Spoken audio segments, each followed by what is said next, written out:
All right, guys, so welcome to lesson 6, where today, as you can see, we're going to be talking about increasing your NEAT. So what does NEAT stand for? Essentially, it stands for non-exercise activity thermogenesis.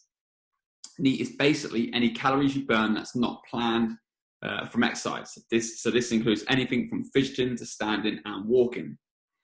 So as you can see here on the table on your screen, the amount of calories you burn per hour from different types of activities, from resting all the way up to walking 3 miles per hour. So you can see a big difference, even in the amount of calories burned from sitting motionless to standing while fidgeting. It's nearly double the amount of calories burned. So as you can see, being even just a little bit more active can have a massive impact on your daily calorie expenditure. So more daily activity equals a higher NEAT and more calories burned. And this means two things essentially. Firstly, a high NEAT means you need to eat more calories to maintain your body weight as your daily calorie expenditure has gone up. Secondly, it means you can create a calorie deficit without having to massively lower your calorie intake. You simply increase your calorie output, i.e. the amount of calories you've burned. So as you can see here on the screen, let's take a look at this chart. I'll talk you through it bit by bit. So in this example, a dotted line represents the amount of calories this person needs to maintain their body weight. So about 2,000 calories a day. So let's say they also eat about 2,000 calories a day. This means that their calorie intake is matching their calorie expenditure, which, as we know from the calorie lesson, will result in their body weight staying pretty much exactly the same. So to create a calorie deficit, so we can lose body fat, we now have 3 main options.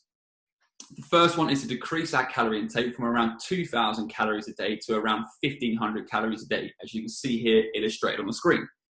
This creates a calorie deficit of 500 calories a day, just some basic maths. So that's around 3,500 calorie deficit over the course of the week. And as we all know from the calorie lesson, this equates to around 1 pound of body fat lost. Then moving forward, the second option is to keep your food intake the same, so 2,000 calories a day, but increase our daily calorie energy expenditure by upping your NEAT.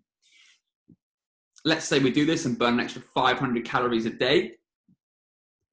Again, we've created another 500 calorie deficit every day, therefore a 3,500 calorie deficit over the course of the week and about 1 pound of body fat lost. The third option is to use a combination of both. So to decrease our calorie intake slightly and increase our calorie output a little bit too. This works as a happy medium for most people, and again, it can create a calorie deficit leading to fat loss.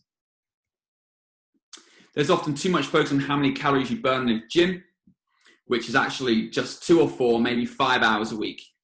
But what we are doing to burn calories during the other 160 plus hours a week that we're not in the gym.